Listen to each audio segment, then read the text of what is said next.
Hello and welcome to Ladder Anxiety Episode 4 with Proximace. Now today we're going to have a look at a game I played on the Korean server using the StarCraft 2 Heart of the Swarm region selection. Now, a couple of things to note. It's very laggy. That's to be expected. I mean, it is almost halfway around the world from here, but you're going to get latency upwards of about a second. So for higher levels it's a bad idea. Low levels you're probably not going to be affected that badly, but if you're masters then it's not really worth it. Again, it's mainly targeted at people who have moved or just have friends who are coming to visit from different regions, just to kind of help them. You mean you'd have to buy another copy of the game and the expansion just to play a couple of games with your mate when you're over visiting, which is always quite nice. Second thing to note is that it's the Korean server. You hear many stories of cheesing and so forth, and they have a lot of basis in truth. They're not cheesy, they're just very, very aggressive in their builds. They like to put a lot of pressure on, often very early. So, first game I played on the Korean server I got 6 pooled. That kind of set the tone, so yeah, let's just get into the game. Okay, and in the top left corner it is Devil, and bottom right corner it's myself, Proximace. Now, on the Korean ladder I've only played a couple of games and I've ranked in gold, which is to be expected. It's the quality of players tends to be a little bit better on the Korean server than it is on the Western servers. I do think that with a bit more playing I could probably get up into platinum, same as I am, but maybe the bottom end rather than the top end. Now, Devil is actually a diamond level zerg. Obviously it was putting me against some higher level players to see if I was actually good enough to be promoted out of gold, which is it's quite nice. The problem with that is that he's a diamond Korean zerg, so he's likely to be hyper aggressive. But that's to be expected again. So I've done the quote unquote Korean 10 pool, not 10 pool, extractor trick on 10 and overlord on 10. He did the non-Korean overlord on 9. I guess all the stories aren't true. So we just kind of a little bit of an overlord passage here. They're not going to spot each other, but not really going to do much. If they did, they can't attack, so they might just wave friendly, ask what he's having for tea, anything like that. So he sent this drone out very early. It got here just as I was doing my extractor trick, so it was probably one of his original drones. That's going to hurt him in the very early term, but he is using it to block this hatchery going down here. I think this drone was kind of mainly to check he wasn't getting 6 pooled, which, as I said earlier, first match got 6 pooled, so he doesn't want the same. So I've put down my pool, seeing as my hatch was delayed, and he's put his hatch down. So I chase this one away, and then just bring mine back. You can see me clicking there, just to drop into the hatchery. There we go. So you've gone slightly different builds. So you see his pool is behind mine, but then my hatchery is behind his, and his gas is coming along. I've only just put mine down, so that means he's going to have zergling speed a lot faster. So even though he's got a late pool, his zergling speed is going to be ahead of mine, just because I can produce zerglings and get some queens out early, but they're going to be slowlings, and speedlings are a lot more effective than slowlings, especially seeing as there's creep in my base. They're even more effective than they would be against Protoss or Terran, and I'm a little bit slow at getting them into gas here. So I should probably that's going to delay my zergling speed even further. So I now just get them in gas now, but he's nearly getting zergling speed. So he's got 100 gas, and there's metabolic boost zergling speed. So his zergling speed is very ahead of mine. So his base is finished. Mine's almost finishing now, but he's producing zerglings. He's taken the other guys out of gas, so he only now has him 1 in gas because he's not using it. He's just getting queens, overlords, and zerglings, all mineral units. So he sent the drones that were on gas back to his mineral line just to boost his mineral income. I sent my first couple of zerglings over, as you do, to scout, to see, what does he have? And I find a pack of zerglings, which is not what you want to find, especially when all you have is, well, just look.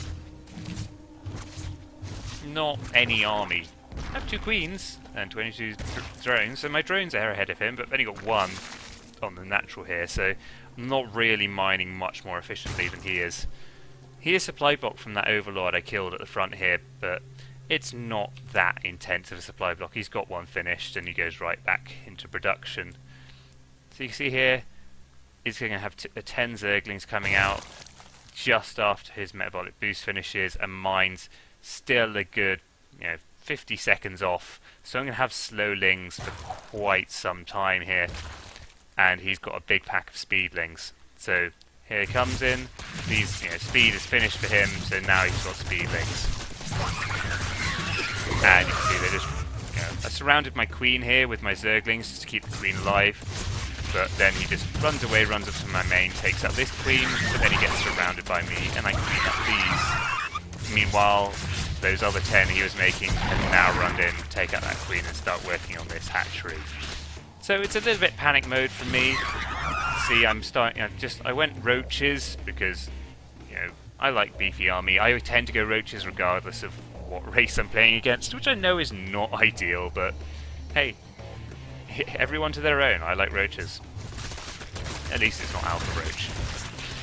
But you see here, he's just using his natural as basically a macro hatch right now. He's got 2 queens, 2 hatches. He's picking off this overlord here, which does supply block me. It's quite heavy. I don't have any of those low production expected on these ones, so hindsight 2020.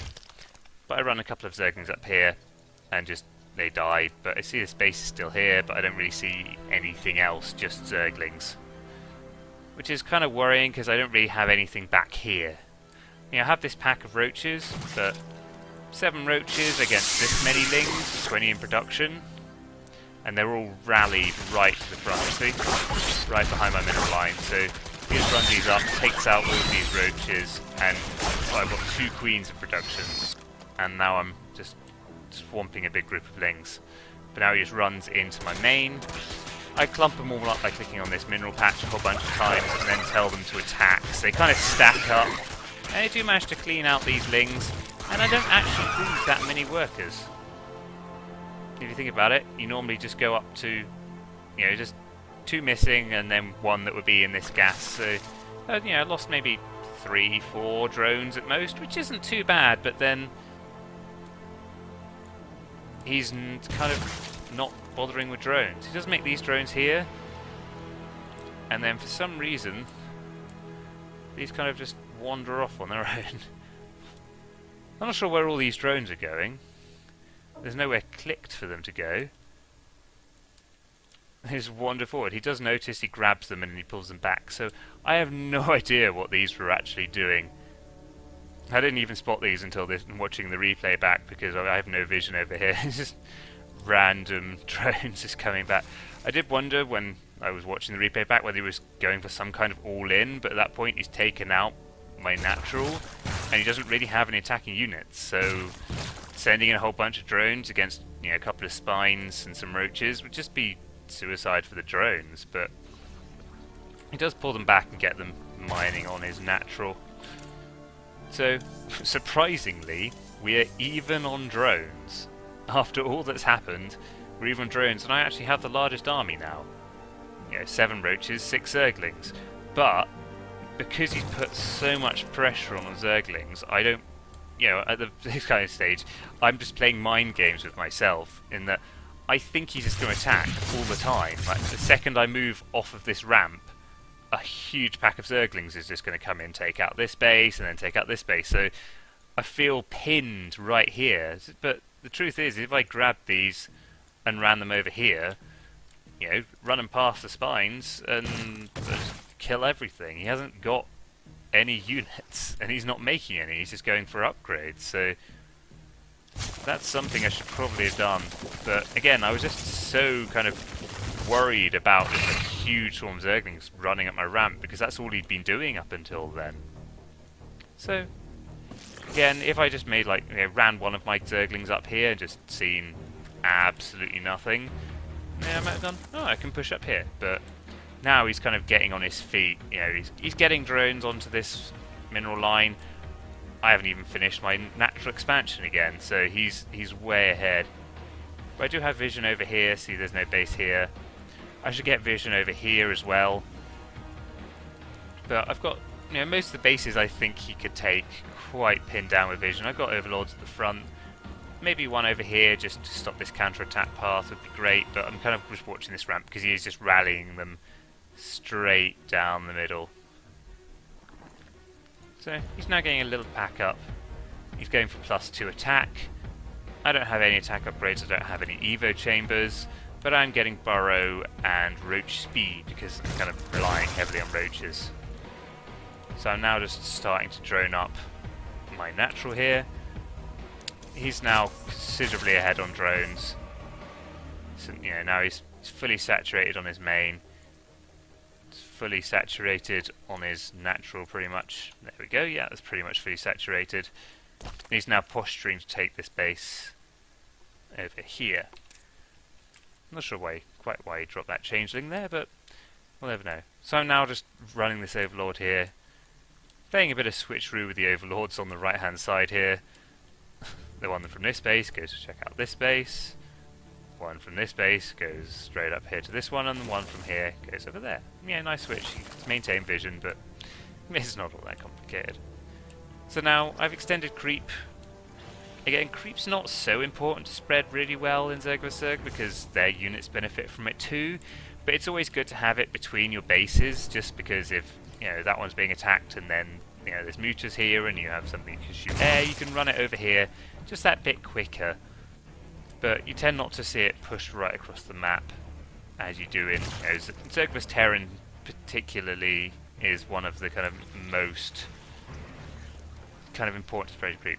I do take this drone and check to see if this is walled off from this edge. It wasn't, so I just cancelled that and just remade it. So again, I'm worried to hell about zerglings just running right through here. And another changeling gets in while my mine's in other places. I do spot it and take it out with a couple of these drones. There we go. Selected them, and bang, there we go. So now I have vision of all the bases that he can take, well, normally, and I don't see a third base. Which means, again, he's probably going gas heavy because he's got 4 geysers on 2 base, so you tend to, if you're going for 3 base or 4 base or whatever, then you tend to kind of be going more for the minerals than the gas, because gas is quite efficient. You only need 3 drones to fully saturate gas, 6 for a whole expansion, whereas you need like 18 workers to saturate here. So I'm worried about mutalisks, so that's why in the production tab, and they're now finished, I've got spores in my mineral line, because that's quite a popular transition. Is you make them sit back, you take your gas, you take your bases, you tech up, and then you go for mutalisks. He hasn't. He's gone for swarm hosts, which is obviously a new transition because they weren't there in Heart of the Swarm. He also has vision on both these Zelnagas with these Zerglings, so I have no idea this is coming until he pops up this ramp right under these Overlords. Now I'm sitting here because I know something's coming, just because that's what he's been like. So he's run here, he burrows these at the back, and now the wave of 3 units. So I immediately morph this into an Overseer so that I have a chance of taking these out. But really I'm pinned right at this choke. For the moment this is going quite well for me because he is in this choke, which is great. So I'm sitting back, this spine doing a lot of damage, the Queen's getting in there. But now I run forward, kind of my undoing, because that means I run straight into this fresh set of Lotus. Festus spawn, they do 2 fungals. That doesn't really do it much. These 2, they do fungals too, but we're just getting another wave of Locust. He's got some reinforcement roaches, and I don't really have an army anymore. So I GG and leave the game.